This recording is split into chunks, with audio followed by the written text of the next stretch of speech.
Everyone told me I was the luckiest woman alive. At 36, I had a pinnacle career, and Daniel the perfect man who healed my broken heart and loved my daughter Lily as his own. But as I stood at the gala counter, the warmth of that perfect life vanished with a single question. Mr. Collins, the elderly security guard who had patrolled these halls for 30 years, touched my arm. His voice was trembling but urgent. "Is that your fiancé?" I nodded, smiling with pride. But his eyes held no congratulations. They were filled with something close to pity. "Come with me," he whispered. "You need to see this for yourself." In the cramped silence of the security room, the monitors flickered to a secluded corner of the elevator. There was Daniel. He wasn't alone. But what made my heart stop wasn't the kiss he gave that stranger. It was what he hissed into the mic. "Once Lily signs, we have it all. The girl is much easier to play than her mother." In that heartbeat, I realized I hadn't just invited a cheater into my home. I had invited a predator who was hunting my 16-year-old daughter. If you think this is just another story of a woman scorned, you're wrong. This is a life-or-death battle to protect my own flesh and blood. Stay with me until the very end, because I'm going to show you how a mother pushed to the edge transforms into the ultimate hunter, making that monster pay with every cent and every shred of his dignity. My name is Ashley, a 36-year-old public health consultant who has spent over a decade navigating the high-pressure corridors of global health crises and corporate strategy. While my professional life is defined by precision and control, my personal life was for a long time a landscape of ruins following a grueling divorce that left me questioning my every instinct as a woman and a mother. I thought I had finally found my harbor in Daniel, a man who didn't just love me, but seemed determined to repair the frayed edges of my family. The evening of the Metropolitan Health Gala was supposed to be the crowning achievement of my year, a night where the champagne flowed as freely as the accolades for my latest project. Yet as I moved through the ballroom in my silk gown, I felt that familiar gnawing weight in my chest, working mom guilt. It's a silent shadow that follows every woman who dares to be successful. I looked across the room and saw my 16-year-old daughter Lily standing near the balcony. She looked beautiful but distant, her eyes guarded in a way that hurt to watch.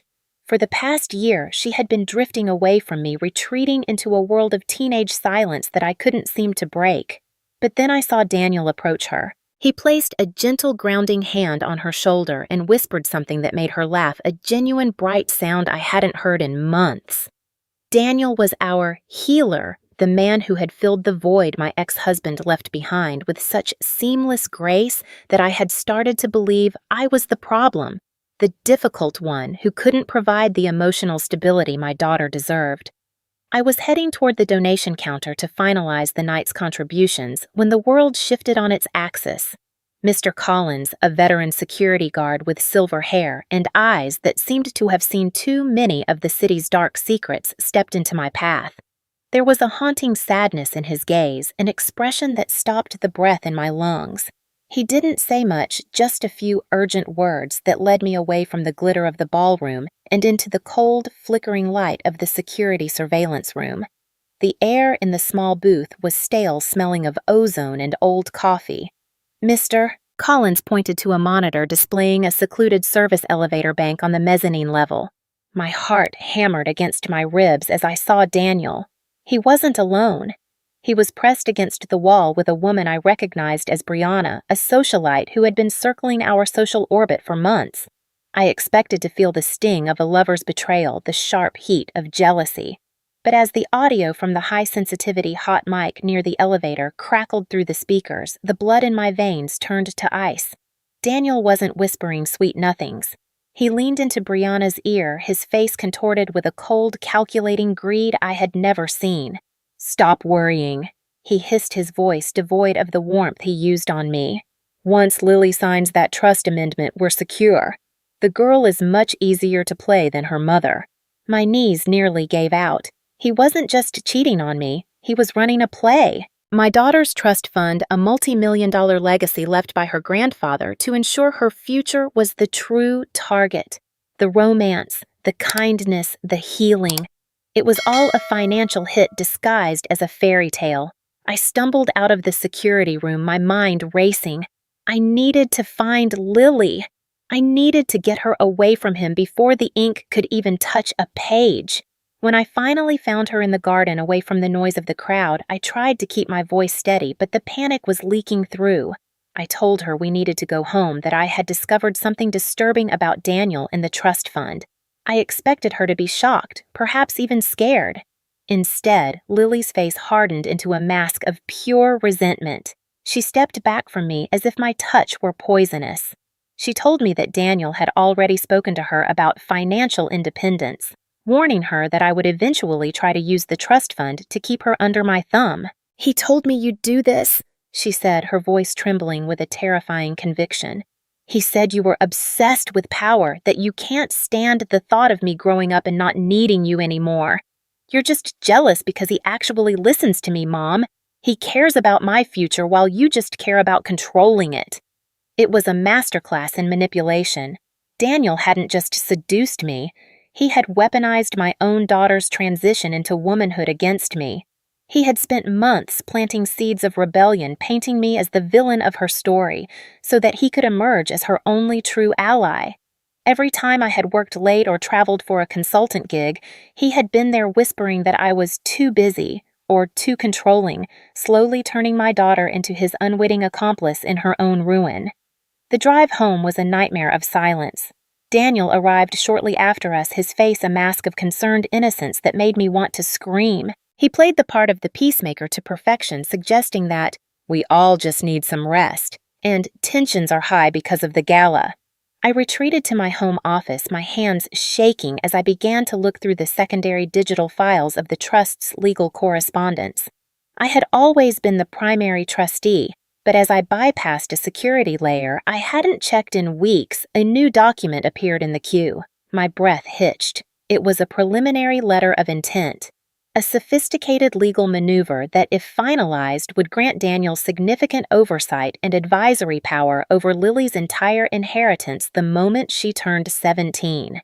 At the bottom of the page, in the loopy familiar handwriting of my child, was Lily's signature dated 3 days ago, a document I had never seen, never authorized, and never imagined my own daughter would hide from me. The sight of Lily's signature on that unauthorized document felt like a physical blow, leaving me gasping for air in the cold silence of my office. I spent the following days moving through my own home like a ghost, watching as Daniel tightened his psychological grip on my daughter with a terrifying surgical precision. He never raised his voice or resorted to the crude insults my ex-husband once used. Instead, he practiced a form of soft gaslighting that was far more lethal. He would catch my eye across the dinner table and offer a look of weary, practiced pity, then turn to Lily with a conspiratorial whisper. I would catch fragments of their conversations in the hallway, him asking her if she had noticed how erratic I had become lately, or suggesting that my high-pressure career was finally causing a mental break. He positioned himself as the only person who truly respected Lily's blossoming maturity, creating a secret alliance where they were the rational ones and I was the unstable, hysterical controller who simply could not handle her growing up. He made her feel like a confidant in a tragedy, a partner in managing a mother who had lost her way, effectively making my own daughter an accomplice in my isolation. The atmosphere in the house became thick with unspoken accusations and a tension that felt like a coiled spring. Daniel knew exactly when I was at my weakest, waiting for those evenings when I returned from a grueling 14-hour day of consulting my mind frayed and my patience thin. It was on one such night as I sat at the kitchen island trying to force down a cup of tea that he struck. He brought up the trust fund again, speaking in a tone of exaggerated gentleness that felt like sandpaper on raw skin. He suggested right in front of Lily that perhaps we should move a portion of the funds into a more liquid account for her upcoming school trip, knowing full well the legal restrictions prevented such a move. When I tried to explain the impossibility of it, my voice rose with a natural, exhausted frustration. Daniel didn't push back. He simply went silent, looking down at his hands with a pained expression. He looked at Lily and sighed a sound that said more than 1,000 words. He was showing her exactly what he had promised a mother who was aggressive, controlling, and incapable of a calm conversation. Later that night, I passed Lily's room and saw her holding her phone at an angle that wasn't for texting. I realized with a jolt of horror that she was recording me acting on Daniel's subtle suggestion that she needed to document my outbursts for her own safety. My home had been transformed into a surveillance state where my every sigh was evidence of my decline. Desperate and feeling the walls close in, I bypassed my usual channels and hired a discreet private investigator, a man specializing in white-collar predators. Within 48 hours, he brought me a file that made the gala look like a minor misunderstanding. The woman from the elevator, Brianna, wasn't just a mistress. She was a ghost from Daniel's past. She had been a successful architect 6 years ago until she met Daniel. He had drained her accounts, alienated her from her family, and left her in a state of financial and emotional ruin. Now he was blackmailing her using her past mistakes to force her to play the role of the other woman to trigger my insecurities. The investigator's report revealed a blueprint of a predator. Daniel hadn't met me by accident at that charity auction a year ago. He had spent months studying my life, targeting me specifically because of my professional reputation, my vulnerability as a recent divorcee, and the ironclad structure of Lily's trust fund. I wasn't the woman he loved. I was a mark, a high-value asset in a long-term game of emotional and financial liquidation. He had scouted my daughter's school schedule, my travel patterns, and even my preferred coffee shop to engineer a chance encounter that felt like fate but was actually a trap. I sat in the dark of my office, the investigator's digital file glowing on the screen, feeling a profound sense of violation that transcended mere heartbreak. This man had slept in my bed and sat at my table, all while mapping out the destruction of my daughter's future. To keep my mind from spiraling, I began to dig through the physical archives I kept in the basement, old boxes from my previous firm that I hadn't touched since the move. I was looking for anything related to the trust's original formation, trying to find a legal loophole to rescind the letter Lily had signed. My hands were covered in dust, and the air was thick with the smell of old paper when my fingers brushed against a yellowed folder tucked at the very back of a drawer. It wasn't a legal document. It was a collection of old news clippings from a regional paper gathered by my late father, who had always been cautious to a fault. As I spread the papers out on the concrete floor, my heart stopped. The lead article from 6 years ago featured a blurred photo of a man fleeing a courthouse, but the profile described in the text was unmistakable. It told the story of a financial mentor who had successfully separated a wealthy widow from her teenage daughter before vanishing with their entire estate. The victim's age, her profession, and even the specific language used by the predator in his letters were a carbon copy of my own life. I realized then that I wasn't just fighting a liar. I was fighting a professional who had done this before, and the previous woman had lost everything, including her child. The yellowed news clipping felt like a death warrant in my hands, a haunting proof that I was merely a character in a script Daniel had performed before. But while I was reeling from the horror of his history, Daniel was already moving to sever the final cord between my daughter and me. He knew that to truly own Lily's future, he had to destroy her past. In the days that followed, I watched as Lily's eyes turned from guarded to outright hateful. I later learned the depth of the poison he was pouring into her ear. He had concocted a devastating lie that struck at the very core of her identity. He sat her down and, with a face full of manufactured sorrow, told her that her biological father hadn't left because of a midlife crisis or a loss of love for her. No, Daniel told her that my ex-husband fled because I was impossible to live with, a woman so toxic and controlling that I had driven him to the brink of a breakdown. He went further, whispering that I was hiding a secret from her, a sibling from a diverted inheritance that I was shielding to keep the trust fund entirely for myself. It was a masterpiece of deception. By positioning himself as the only person brave enough to tell her the truth, he transformed my years of protective silence into a web of betrayal. Lily began to see me not as a mother, but as a jailer who had stolen her family and her history, making Daniel her sole source of honesty in a world of my supposed lies. With the emotional ground sufficiently salted, Daniel moved toward his true objective, the legal control of the trust. He began to leverage Lily's growing distrust to propose what he called a temporary change in guardianship. I overheard him explaining to her that my recent erratic behavior, the very behavior he had engineered, was a sign of a serious mental decline. He convinced her that I was no longer fit to manage the multimillion-dollar estate her grandfather had intended for her. He spoke of safety nets and protecting her legacy from my instability. Behind my back, he was preparing formal legal paperwork for Lily to sign on her 17th birthday, which was now only a few weeks away. The plan was terrifyingly simple. The moment she hit that milestone, she would sign a petition to the court to remove me as the primary trustee and install Daniel as her sole legal overseer.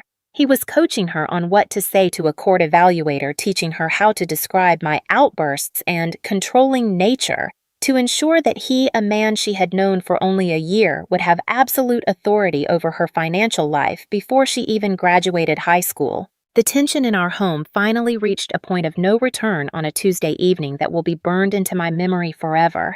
I had tried to sit Lily down to show her the clippings I had found to warn her about Daniel's past, but she wouldn't even look at me. When I reached out to touch her arm, she recoiled as if I were a monster.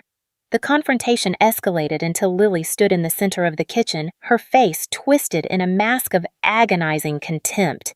She looked at me and said the most painful words a mother can ever hear. "Maybe Dad left because you push everyone away. Maybe you're the reason our family fell apart, and now you're trying to do it again because you can't stand that someone actually loves me." The room went cold. I felt the breath leave my body, the weight of a decade of sacrifices being crushed under the heels of a teenager's misunderstood rage.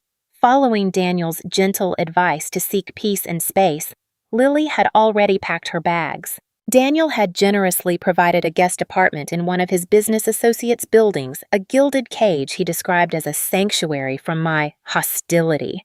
I stood by the window paralyzed as I watched her carry her suitcases to his car. She didn't look back. She didn't wave. She simply disappeared into the night with the man who was planning to rob her blind. I was left alone in a house that felt cavernous and mocking. Every corner held a memory of her childhood. The height marks on the doorframe, the graduation photos on the mantel, all of it now feeling like a lie. I walked up to her empty bedroom, the air still smelling faintly of her perfume and the lingering scent of unwashed laundry. The silence was deafening, a physical pressure against my eardrums that reminded me I was on the verge of losing my daughter forever. I sat on the edge of her bed, clutching a stuffed animal she had outgrown years ago, wondering how I had failed so spectacularly to protect her from the one thing I never saw coming. My career, my reputation, my intellect, none of it mattered if I couldn't save my own child from a predator who was currently tucking her into a bed I didn't provide. I felt a sense of total crushing defeat, the low point of a life I had worked so hard to build. Just as I felt I could no longer breathe in the stillness of that room, the chime of my front doorbell echoed through the empty house. I hurried downstairs, a flicker of hope rising that Lily had changed her mind.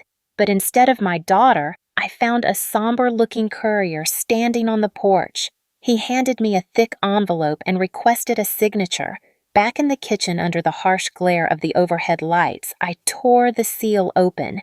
It wasn't a letter from Lily. It was a formal legal notice from a high-priced firm I knew Daniel couldn't afford on his own. Daniel was filing for an emergency oversight injunction to freeze my access to all of Lily's accounts and the family trust, citing my documented mental instability and the imminent risk I supposedly posed to the estate. As I stared at the legal jargon, I realized he wasn't just taking my daughter. He was using the law to strip me of the power to ever fight back. The ice of that legal injunction should have frozen my resolve, but instead it crystallized it. I realized then that fighting Daniel in the shadows of my own home was a losing game because he owned the darkness. To beat a man who feeds on secrets, you must drag him into a light so bright he can no longer squint. Daniel's ego was his greatest weapon, but I was going to turn it into his gallows. He was preparing to launch his new book, a sanctimonious manifesto titled The Modern Blended Family, at a prestigious city gala. He intended to use Lily as his primary Exhibit A, the success story of a fractured girl saved by his selfless mentorship. His plan was to announce her new role as co-trustee, live on stage, a move that would publicly solidify his image as a guardian angel while privately giving him the keys to the vault. I knew that shouting about his betrayal would only make me look like the bitter, erratic woman he had told everyone I was. I had to be smarter.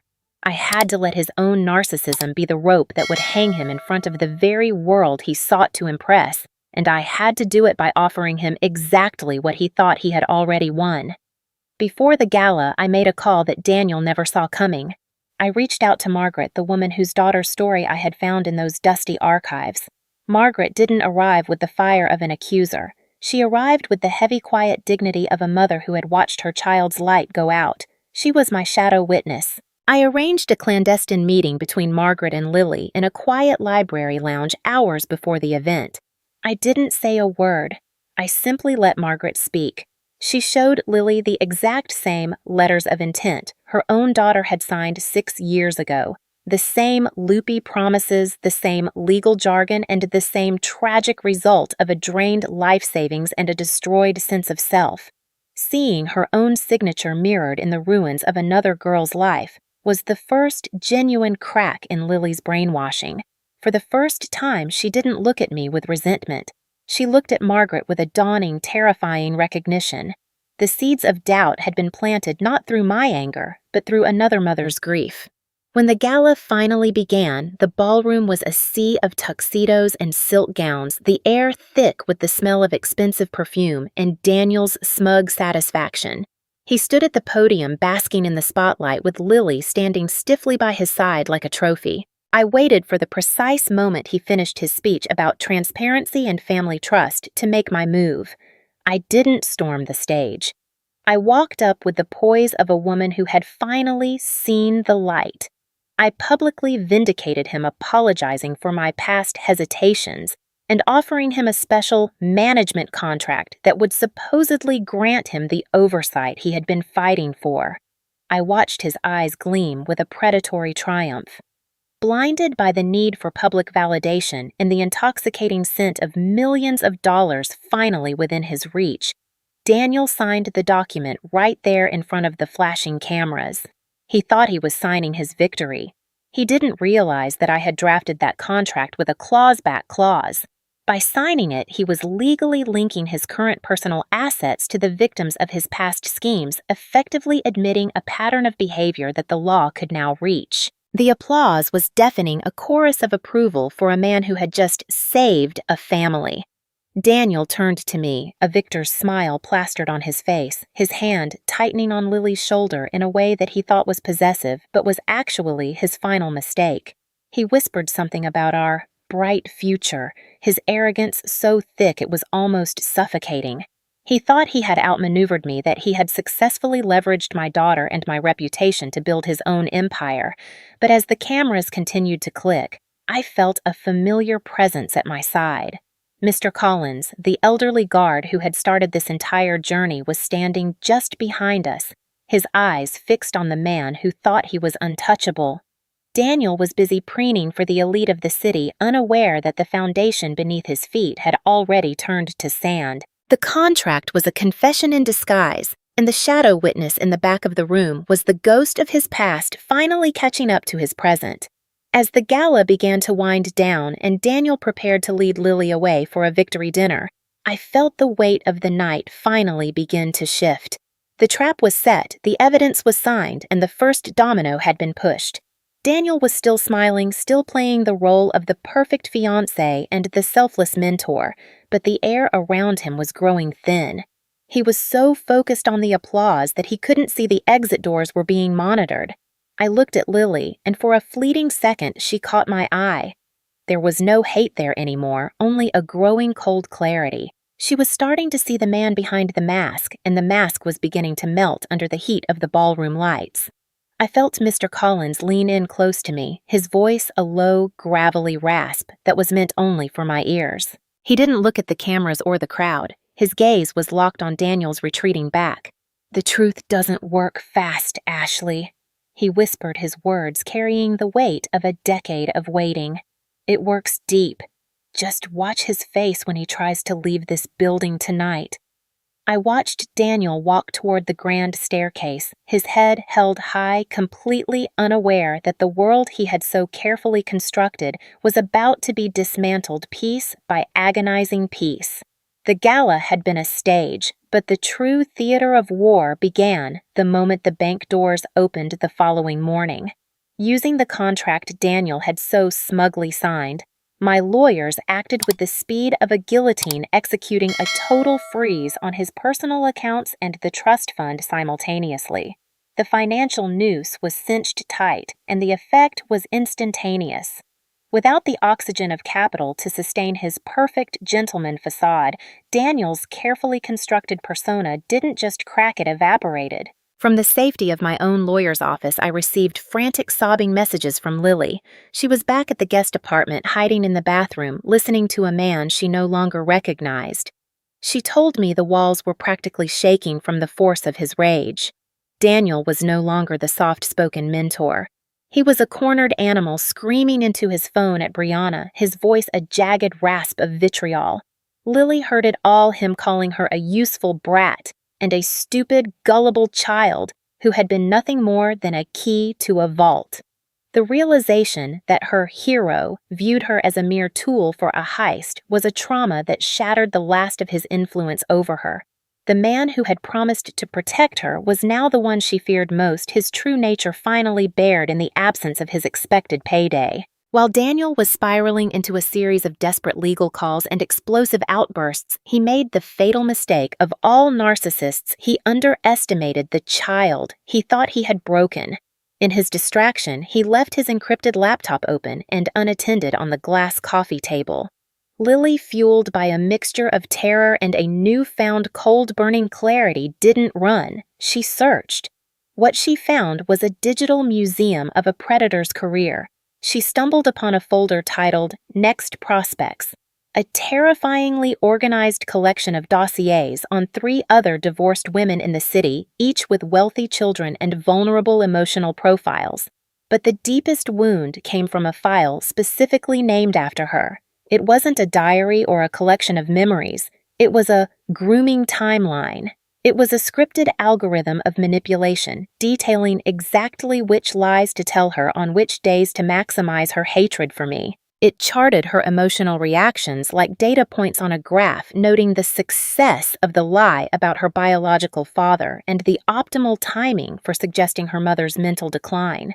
Every moment of love she thought she had shared with him had been a calculated move in a long-term game of emotional liquidation. She wasn't a person to him. She was a project with a deadline. The crushing weight of this realization was the final bridge back to the truth. Lily saw then that my fight hadn't been about control or jealousy, or my inability to let her grow up. It was the frantic, desperate struggle of a mother standing at the edge of a cliff, trying to catch her daughter before she fell into the hands of a monster. The guilt she felt was immense, a suffocating realization of the pain she had caused me, but it didn't paralyze her. Instead, it empowered her to take the final decisive step needed to end the cycle. When Daniel finally stormed back into the living room, unaware that his digital secrets had been laid bare, Lily hit record on her phone. She played the part of the confused crying child one last time, baiting his arrogance until he finally snapped. He stood over her and laid out the entire scheme, boasting about how easy she had been to manipulate, how much he despised my intellect, and how he would still find a way to bleed us dry even with the freeze. He confessed to every engineered conflict and every whispered lie, his pride in his own brilliance, finally overriding his caution. He gave her the one thing my lawyers couldn't provide, a confession of intent. The hours that followed were a blur of adrenaline and agonizing weight. I sat in my darkened living room, the same room that had been so silent and mocking since she left, unable to eat or sleep. I had sent her several messages telling her to come home, that I didn't care about the past and that I only wanted her safe, but she hadn't responded. Every headlight that swept across my front window made my heart leap into my throat, only to sink again when the car drove past. I kept thinking about Margaret and the other victims, wondering if they ever got this close to the truth before their worlds were dismantled. I realized that my victory at the gala was hollow if my daughter was still out there carrying the burden of his deception alone. The house felt like a tomb, a monument to a family that had been systematically disassembled by a stranger we had both loved.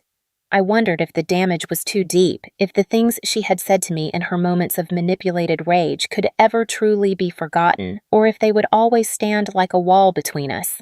Then, just as the clock chimed midnight, a soft, tentative knock sounded at the door. I threw it open so hard it hit the wall. Lily was standing there, her face pale and streaked with dried tears, her hair a mess in the humid night air. She was trembling so violently I could see the shivering through her thin jacket. In her arms, she clutched Daniel's laptop to her chest like a shield, her knuckles white from the grip. She looked up at me, her eyes wide and overflowing with a mixture of profound shame and a desperate, fragile hope for forgiveness. She tried to speak, her lips moving, but no sound coming out as she looked at the home she had walked away from in anger. She looked absolutely terrified, as if she believed that the bridge back to me had been burned so thoroughly that I might not even want to open the door. I didn't wait for an apology, and I didn't offer a lecture. I reached out and pulled Lily into the foyer, my arms wrapping around her shaking frame with a ferocity that spoke of a year's worth of suppressed terror. There was no "I told you so," no demand for an explanation for the cruel words she had hurled at me in her moments of manipulated rage. In that profound, heavy silence, we simply existed as mother and daughter again, the air in the house finally clearing of the toxic fog Daniel had settled over us. We spent the remainder of that night huddled together on the living room sofa, the blue light of the laptop illuminating our faces as we combed through the evidence. We shifted from being his prey to becoming a team of hunters. I watched Lily's strength return as she saw the mechanical nature of his lies. It was easier to heal when she realized her betrayal wasn't a failure of her character, but the result of a professional's psychological siege. I made a silent vow that night that I would never let his poison ruin our future. We were going to use every scrap of his own arrogance to ensure he could never draw breath in a decent social circle again. The social and legal execution of Daniel was a masterclass in thoroughness. I didn't just want him behind bars. I wanted him erased from the world he had tried to conquer. Using my professional network and the undeniable weight of the recorded confession and digital files Lily had recovered, I moved with a cold, calculated efficiency. Within weeks, the publishing house canceled his blended family book, pulping the copies that had already been printed and issuing a public statement that effectively incinerated his reputation as a trustworthy man. The clawback clause in the contract he had signed at the gala became his ultimate undoing. Because he had legally linked his personal assets to the management of the trust, a court order redirected every cent of his remaining wealth to compensate Margaret and the other victims of his past schemes. He was left with nothing, no money, no status, and no platform to preach his lies. Seeing him let out of his associate's building in handcuffs, his face a mask of pathetic, impotent shock, was a moment of profound satisfaction, but it paled in comparison to the peace that returned to my home. He had lost the power to hurt another family, and the predator who had spent his life in the shadows was finally exposed to a light he couldn't survive. 1 year later, the scars remain, but they have become a source of shared strength rather than shame. Lily and I have established the Sentinels Foundation, an organization dedicated to helping women and their children recognize the subtle, devastating signs of financial grooming and psychological abuse. We travel together speaking to groups of women who, like me, once thought they were the luckiest people in the world, only to find they were being hunted. The most startling revelation of this journey, however, came during the Foundation's opening gala. Mr. Collins, the security guard who had first pulled me into that surveillance room, stood in the back of the hall. When I finally had a moment to thank him properly, he held my hand with a grip that was surprisingly firm. He told me the truth he had carried for years. He wasn't just a guard. He was the father of Emily, the girl Daniel had destroyed 6 years ago before Margaret could stop him. He had taken the job at that building knowing Daniel frequented the high society events there, waiting for a woman with the intellect and the iron will to finally stop the cycle. He had watched me for months, praying I would be the one to finish what his own family hadn't been able to. Looking at my daughter now as she stands confidently on stage sharing her story, I realize that our survival wasn't an accident. It was the result of a mother's intuition that refused to be silenced even when my own heart was being used as a weapon against me. We are no longer the people we were when Daniel first walked into our lives, but we are whole in a way that is far more resilient. We have reclaimed the narrative of our family, and the legacy we are building is one of vigilance and unbreakable bonds. The world is full of men who think they can play with the lives of women and children like pieces on a chessboard, but they always forget one thing: a mother who knows the truth is the most dangerous opponent they will ever face. I thought I was uncovering a simple betrayal. I didn't realize I was interrupting a pattern that had already destroyed one girl, and I'll be damned if it takes another. Thank you for journeying through this intense battle for truth and family alongside Ashley and Lily. If this story of resilience and the unbreakable bond between a mother and her daughter moved you, please consider subscribing to our channel and hitting the notification bell so you never miss a masterpiece of suspense and justice. We believe these stories are more than just entertainment. They are a tribute to the power of intuition and the strength it takes to protect those we love from the predators hiding in plain sight. We would love to hear your thoughts on today's episode in the comments section below. Do you think Daniel's punishment was enough, or should there have been more severe legal consequences for his past crimes? Many of our viewers have shared that the moment Mr. Collins revealed his true identity was the most emotional part of the story, while others found the grooming timeline discovery to be a chilling wake-up call for any parent. Your insights and discussions help our community grow and ensure that these patterns of betrayal are brought into the light. Thank you for watching, for sharing your opinions, and for being part of a community that stands for justice and the protection of the next generation.